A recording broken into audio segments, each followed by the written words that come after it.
मणिपुर में 2 महिलाओं को नग्न अवस्था में जबरन घुमाया गया। इस घटना के बाद से ही सड़क से संसद तक उबाल है। इसी बीच एक और खुलासा हुआ है कि भीड़ की दरिंदगी का शिकार हुई एक महिला के पति करगिल युद्ध में लड़ाई लड़ चुके हैं और रिटायर्ड सूबेदार हैं। उन्होंने बताया कि उनके इलाके में हालात बेहद खतरनाक और डराने वाले हैं। मणिपुर पुलिस अब तक मुख्य आरोपी हुईरम हिरोदास समेत 4 लोगों को गिरफ्तार कर चुकी है। एक अखबार से बातचीत में 65 वर्षीय रिटायर्ड सैनिक और हैवानियत का शिकार हुई पत्नी बताती हैं कि उनका सब कुछ तबाह हो चुका है। उन्होंने कहा कि वह सामान से सम्मान तक सब गंवा चुके हैं। पीड़ित पत्नी ने कहा, हम 2 महिलाओं को बंदूक की नोक पर हजारों लोगों के सामने कपड़े उतारने के लिए मजबूर किया गया। अगर हमने कपड़े नहीं उतारे तो उन्होंने हमें जान से मारने की धमकी दी। पीड़िता ने आगे बताया, उन्होंने हमें नाचने पर मजबूर किया, धक्का दिया और परेड कराई। वे सभी जंगली जानवरों की तरह बर्ताव कर रहे थे।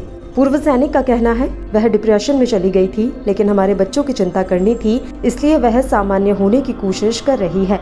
मैंने करगिल में लड़कर सामने से जंग देखी है और जब मैं घर वापस आया तो मेरी खुद की जगह युद्ध क्षेत्र से ज्यादा खतरनाक है।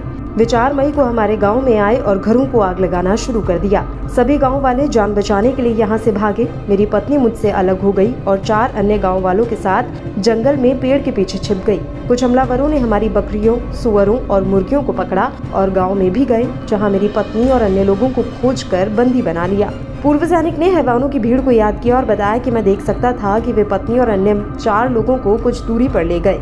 3 महिलाओं को कपड़े उतारने पर मजबूर किया गया। हाथों में बच्चे लिए एक महिला को बाद में छोड़ दिया गया और जाने दिया गया।